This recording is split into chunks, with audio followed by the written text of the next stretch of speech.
Dear students, अभी हमने पिछले वीडियो में स्वर किए हैं और इस वीडियो में हम अभी कर रहे हैं व्यंजन। तो व्यंजन बेटा स्वर के अलावा जो भी वर्ण होते हैं वो सारे व्यंजन कहलाते हैं। जिन वर्णों का उच्चारण करते समय हवा रुकावट के साथ साथ मुंह से बाहर निकलती है उसे व्यंजन कहते हैं। व्यंजनों का उच्चारण स्वरों की सहायता से ही किया जा सकता है। व्यंजनों का उच्चारण स्वरों की सहायता से ही किया जा सकता है। ध्यान रखना बेटा, स्वरों के बिना व्यंजनों का संपूर्ण उच्चारण जो वो नहीं किया जा सकता। देखिए ये जो वर्ण है ये स्वर के बिना है। सबके नीचे देखिए अलंत लग रहा है, इसका मतलब ये आधे हैं।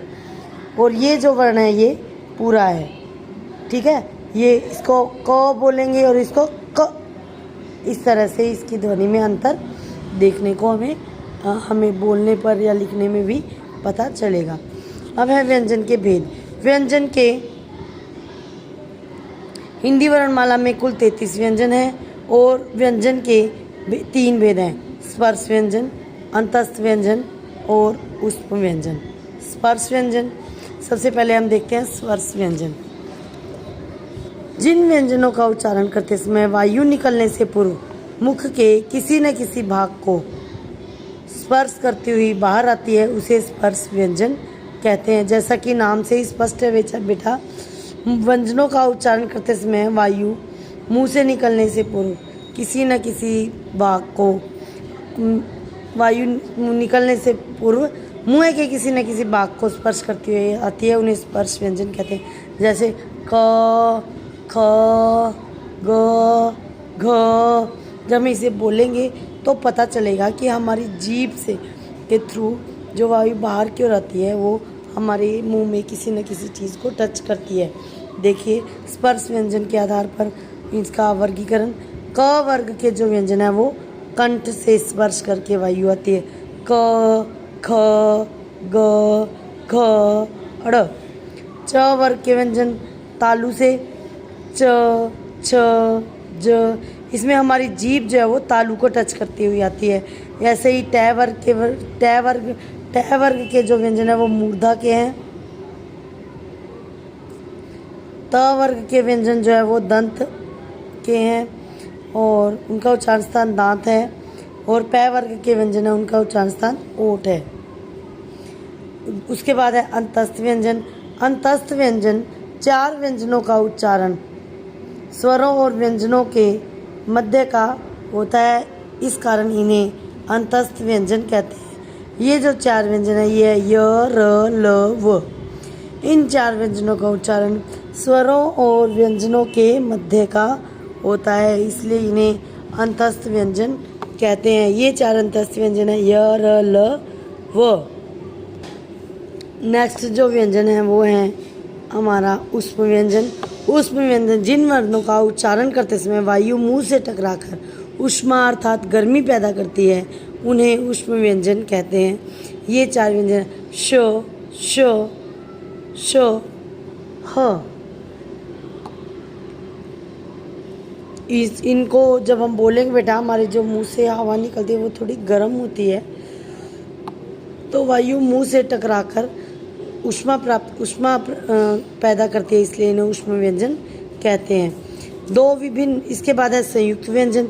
2 विभिन्न व्यंजनों के योग से जो एक नया व्यंजन बनता है उसे संयुक्त व्यंजन कहते हैं। जैसे श, त्र, ज्ञ, श्रु। ये देखिए श बनता है क और स के मिलने से श क्षत्रिय बनता है। त और र के मिलने से त्र बनता है। ज और ण के मिलने से ज्ञ बनता है। स और र के मिलने से श्र बनता है। कक्षा, त्रिभुज, विज्ञान, श्रम।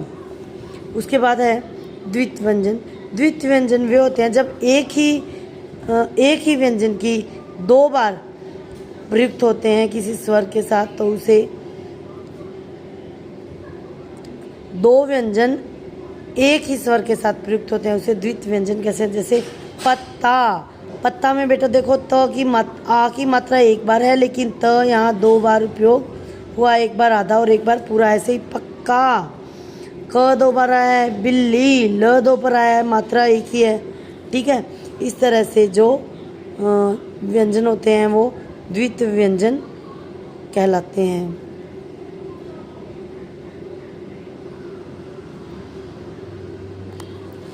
उच्चारण के आधार पर व्यंजन। उच्चारण के आधार पर व्यंजन दो प्रकार के होते हैं, अल्प प्राण और महाप्राण।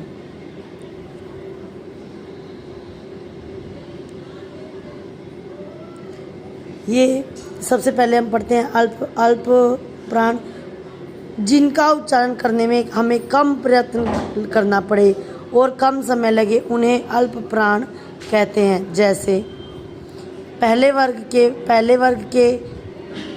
प्रत्येक वर्ग के पहले, तीसरे और पांचवें व्यंजन क, ग, ड़, च, ज, ण, ट, ड, न, त, द, न, प, ब, म। बेटा ये जो व्यंजन है इनको बोलने में बहुत कम समय लगता है, प्रयत्न यानी हमें लंबा सांस नहीं लेना पड़ता इसके लिए, इन्हें अल्प प्राण कहते हैं। और अंतस्थ वर्ण जो है वो है, अंतस्थ वर्ण जो सारे अंतस्थ वर्ण हैं वो सारे य, ल, व, ये अल्प प्राण व्यंजन भी हैं। महाप्राण जिनको बोलने में थोड़ा ज़्यादा समय लगता है वो है, और वायु जो है हमारे मुंह से वायु जो है वो श्वास वायु के वेग के साथ बाहर निकलता है। जैसे ख, घ, छ, झ, ढ, थ, ध, फ, म। इसके अलावा जो ऊष्म व्यंजन है वो सारे महाप्राण व्यंजन है, श, श, श, ह। ये हमारे व्यंजन यहाँ कंप्लीट होते हैं।